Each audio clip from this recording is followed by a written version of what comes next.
Jai Chitra channel. நான் உங்கள் மொழியோடு பேசுபவள். இன்றைக்கு நம்ம காணொளி ஒரு அருமையான வித்தியாசமான வியப்பான காணொளியா இருக்க போதுங்க. அது என்ன அதிசயம் தானே பாக்குறீங்க? அட ஆமாங்க, தமிழ் மொழிய ஒரு அறிவியல் மொழின்னு சொல்றாங்க. அது எப்படிங்க நம்ப முடியுதா? என்னாலே அப்படிதான் நம்ப முடியலங்க. வாங்க காணொளியை முழுவதுமா பார்க்கலாம்.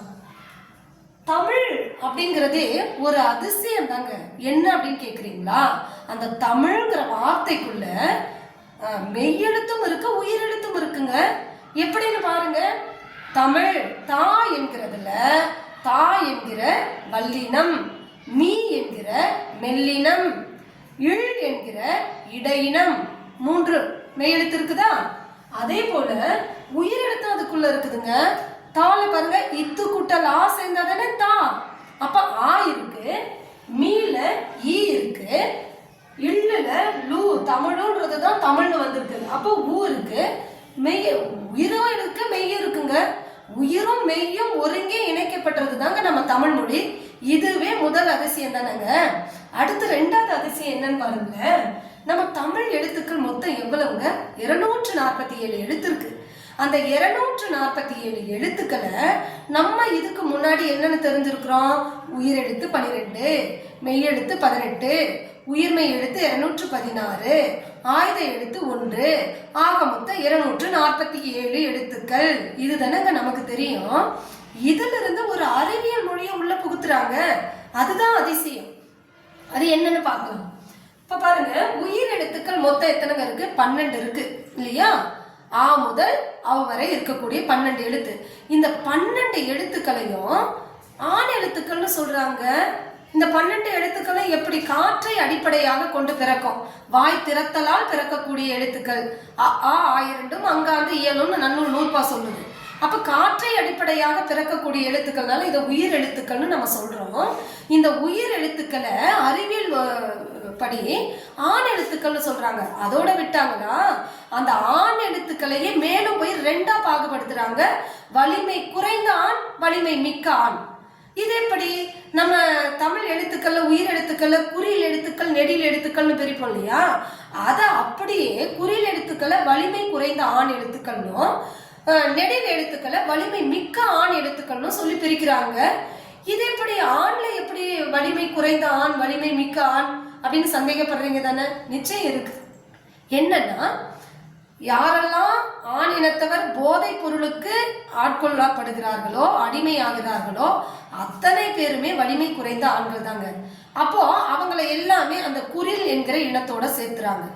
அடுத்து யாரெல்லாம் அந்த போதைப் பொருட்களை உட்கொள்ளாதவர்களோ அவங்களுக்கு உள்ளுக்குள்ள உடல்ல எந்த விதமான கெமிக்கல் ரியாக்ஷனும், உடலியல் வேதி மாற்றங்களும் ஏற்படாது. அதனால அவங்க பிறந்த மாதிரியே இருப்பாங்க. ஸோ வலிமை மிக்கவர்களாக இருக்கிறாங்க. அதை நெட்டெழுத்துக்களோட ஒப்பிட்டு சொல்லியிருக்காங்க. இது அதிசயம் தானங்க. 2வது விஷயம் பாருங்க, மெய்யெழுத்து. உயிரெழுத்துக்கு அப்புறம் மெய்யெழுத்து. அது எத்தனைங்க? மொத்தம் 18 எழுத்து இருக்கு இல்லையா? இந்த 18 எழுத்தையும் பெண் எழுத்துன்றாங்க. அது எப்படி? பெண்ணுக்குரிய நேச்சுரல் என்ன, இயல்பு என்ன? ஒரு பெண் என்பவள் நெற்றியில் பொட்டு வைத்திருப்பாள். அப்ப அது போலதான் பாருங்க, மெய்யெழுத்துக்கள் 18மே எழுத்தின் மேல பொட்டு இருக்கும், புள்ளி இருக்கும். அதனால பெண் எழுத்து 1. 2வது, பெண் என்பவள் எப்பொழுதுமே அவளை கொழு கொம்பாக, பற்று கொம்பாக, நாற்றாங்காலோட தான் பெண்ணை ஒப்பிடுவாங்க. ஏன்னா அவள் ஆணின் துணையின்றி இயங்க மாட்டாள் அப்படின்னு சொல்லுவாங்க இல்லையா? அதே மாதிரிதான் இந்த மெய்யெழுத்துக்களும் ஆண் எழுத்தின் துணையின்றி இயங்கலங்க. பாருங்க, எடுத்துக்காட்டு பாருங்க. இப்போ இந்த இக்கு அப்படின்னு சொல்றோம்னு வைங்க. மெய் எழுத்துக்கள்ல இக்கு, இங்கு, இச்சி, இட்டுன்னு சொல்றோம்ல. அந்த அடிப்படையில முதலாவது எழுத்தா நான் இக்கு எடுத்துக்கிறேங்க. இந்த இக்குங்கிற எழுத்து நம்ம கொஞ்ச நேரத்துக்கு முன்னாடி சொன்னல, ஒரு ஆண் இல்லாம இயங்காது, ஒரு பெண் இயங்க மாட்டாங்க. அது உண்மைதான். இங்க பாருங்க, ஈ என்கிற ஆண் இல்லாமல் இக்கு என்கிற பெண் எழுத்தை சொல்ல முடியாது. இக்கு என்று சொன்னா இயல்பாவே ஈய சொல்லிவிட்ட பிறகுதான் நம்ம அந்த இக்குங்கிற இதுவே வருது. அப்ப உயிர் இல்லாமல் அந்த உடம்பெழுத்தை நம்மால் உச்சரிக்க முடியாது. அப்ப பெண் என்பவளும் ஒரு ஆண் இல்லாமல் இயங்க முடியாது. அதனாலதான் மெய்யெழுத்துக்கு இன்னொரு பேர் உடம்பெழுத்துன்னு பேருங்க. உடம்பு எப்படி உயிர் இல்லாம இயங்குமா? அப்ப உயிரெழுத்தை நம்ம ஆண் எழுத்தோட தானே ஒப்பிட்டு இருக்கிறோம். அப்போ ஒரு பெண் என்பவள் எவ்வாறு ஆண் இல்லாமல் இயங்க முடியாதோ அது போல இந்த இக் என்கிற எழுத்து ஒரு உயிரெழுத்து இல்லாமல் இயங்காது. எனவே பெண்ணெழுத்து என்று ப்ரூவ் பண்றாங்க அறிவியலாளர்கள். அப்ப தமிழுக்குள்ள அறிவியல் இருக்கின்றது. மூன்றாவது விஷயம் பாருங்க, உயிர்மை எழுத்துக்களை குழந்தை எழுத்துக்கள் சொல்றாங்க. உயிர்மை எழுத்துக்கள் எத்தனை? 216. 12 உயிரெழுத்தும் 18 மெய் எழுத்தும் பெருக்க கிடைக்கும் 216 எழுத்துக்களும் உயிர்மை எழுத்துக்கள் தான். அந்த உயிர்மை எழுத்துக்கள் எல்லாமே ஆணுக்கும் பெண்ணுக்குமாக பிறக்கக்கூடிய குழந்தை எழுத்து அப்படின்னு சொல்றாங்க. எப்படி பாருங்க, இப்போ இங்க பாருங்க, இக் என்கிற பெண் எழுத்தோடு ஆ என்கிற ஆண் எழுத்து சேருகின்ற பொழுது கா என்கிற குழந்தை எழுத்து பிறக்கின்றது. இக்கு கூட்டலா கா. அப்ப இக் என்பது பெண் எழுத்து, நம்ம மேல சொன்னதுபடி. ஆ என்பது வலிமை குறைந்த ஆண் எழுத்து. அப்ப இக்கு கூட்டலா சேர்ந்து கா என்று பிறக்கிறதுனால இது இரண்டிற்கு பிறந்த குழந்தை எழுத்து கா என்பது. அப்போ உயிர்மை எழுத்துக்களை குழந்தை எழுத்துக்கள் என்று அறிவியலாளர்கள் நிரூபணம் செய்துள்ளார்கள். அதே போல இக்கு கூட்டலா சேர்ந்தா கா. அப்ப இந்த இக் என்கிற பெண் எழுத்தானது வலிமை மிக்க ஆண் எழுத்தோடு சேருகின்ற பொழுது கா என்கிற நெட்டெழுத்து உயிர்மை எழுத்து பிறக்கிறது. ஆச்சா. மூன்றாவது அதிசயம் பாருங்க, இந்த அக் என்கிற ஆயுதம். இதுதாங்க ரொம்ப ஹைலைட்டான விஷயமே. அக் என்கிற ஆயுத எழுத்து அலி எழுத்துன்னு சொல்றாங்க. நம்ம அலின்னா யார சொல்லுவோம்? ஆணும் பெண்ணுமாக கலந்திருக்கக்கூடிய திருநங்கைகளை அலி அப்படின்னு சொல்லுவோம் இல்லையா? அப்ப ஆணும் பெண்ணும் இணைந்திருக்கக்கூடிய எழுத்தை அலி எழுத்து என்பதால அக் என்பதை அலி எழுத்து என்று அறிவியலாளர்கள் நிரூபணம் செய்திருக்கிறார்கள். அப்படின்னா எங்க இருக்குது இதுல பாருங்க.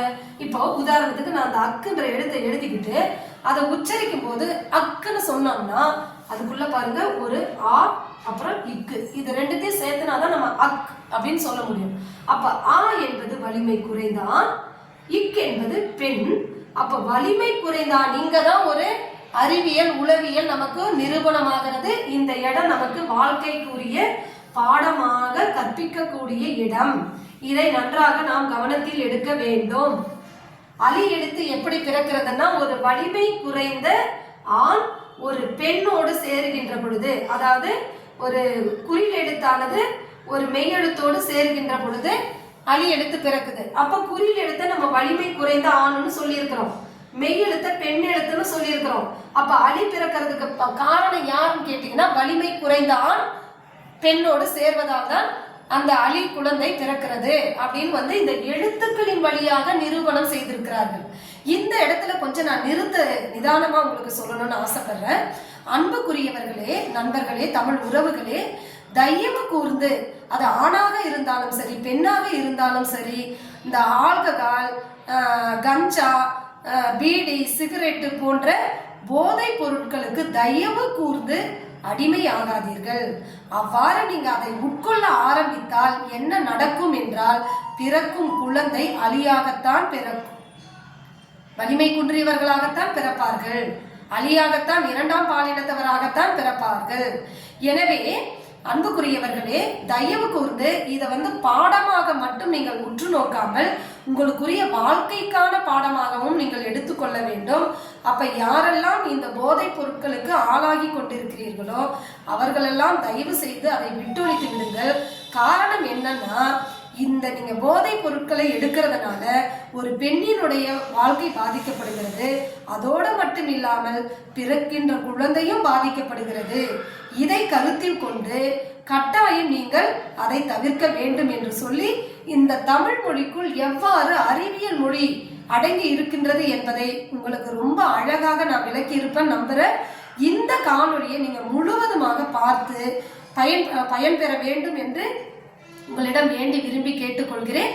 இந்த காணொலி உங்களுக்கு ரொம்ப பயனுள்ளதா இருக்குதுன்னு நினைச்சீங்கன்னா மறக்காம ஷேர் பண்ணுங்க, சப்ஸ்கிரைப் பண்ணுங்க, லைக் பண்ணுங்க, கமெண்ட் பண்ணுங்க. மீண்டும் அடுத்த ஒரு நல்ல காணொலியோடு உங்களை சந்திக்கிறேன். அதுவரை உங்களிடம் இருந்து விடை பெறுவது உங்கள் முனைவர் ஜெயசித்ரா. நன்றி.